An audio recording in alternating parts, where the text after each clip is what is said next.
जब भी हम बात कविताओं की करते हैं तो उससे जिंदगी जुड़ जाती है। यानी कि जिंदगी से अलग करके कविताओं को हम देख नहीं सकते।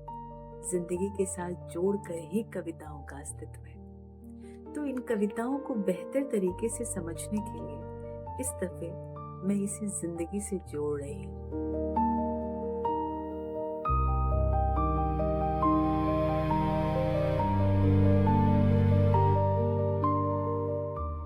जब भी मेरे पति यहाँ थे हाँ। तो मेरा शादी हुआ, तभी मैं आई। यहाँ पर कुछ भी नहीं था, सब मट्टी जंगल।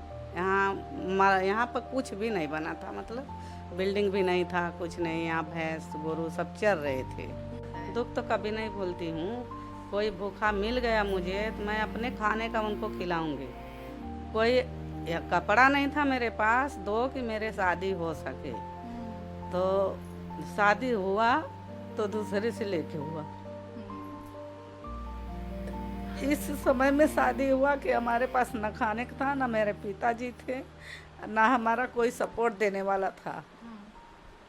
उसी गरीबी में मेरे से शादी किए थे। हम 6 भाई बहन थे, सब बहुत मजबूरी उठाए। अगर इतना चावल मिलता था तो इतने में हम 6 भाई बहन बांटते थे, तभी खाने को होता था।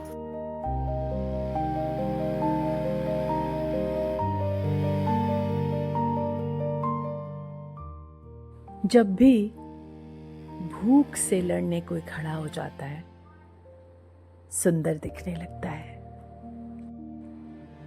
झपटता बाज, फन उठाए सांप, दो पैरों पर खड़ी कांटों से नन्ही पत्तियां खाती बकरी, दबे पांव झाड़ियों में चलता चीता, डाल पर उल्टा लटक फल कुतरता तोता, या इन सब की जगह आदमी होता।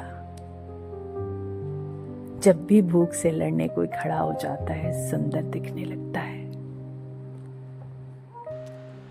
इस टाइम में 81 में आया था।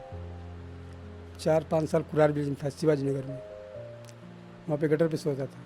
4-5 साल वहाँ निकाला, बाद में 84 में यहाँ आया। फिर दवा फैक्ट्री में गया, फिर दवा फैक्ट्री में 25 साल निकाला उस लाइन में। फिर बाद में फिर यहाँ आया, फिर अंडा का चालू किया। उसके बाद में फिर जूस का चालू किया।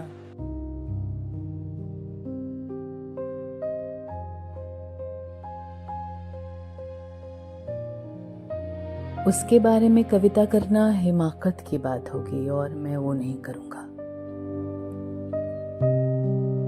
मैं सिर्फ आपको आमंत्रित करूंगा कि आप आएं और मेरे साथ सीधे उस आग तक चलें, उस चूल्हे तक जहां वो पक रही है। एक अद्भुत ताप और गरिमा के साथ समूची आग को गंध में बदलती हुई दुनिया की सबसे आश्चर्यजनक चीज वो पक रही है। और पकना लौटना नहीं है जड़ों की ओर, वो आगे बढ़ रही है धीरे धीरे।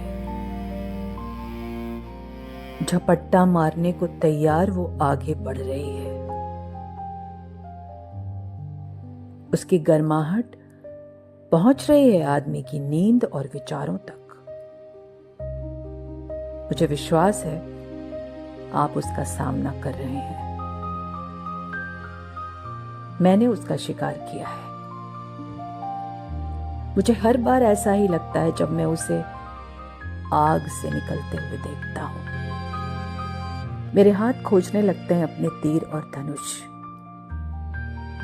मेरे हाथ मुझे को खोजने लगते हैं जब मैं उसे खाना शुरू करता हूं।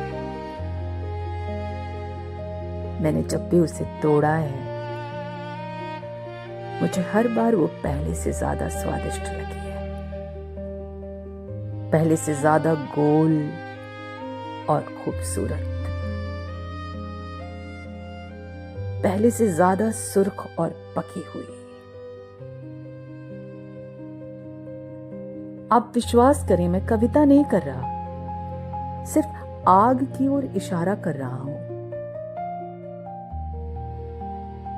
वो पक रही है और आप देखेंगे ये भूख के बारे में आग का बयान है जो दीवारों पर लिखा जा रहा है। आप देखेंगे दीवारें धीरे धीरे स्वाद में बदल रही हैं।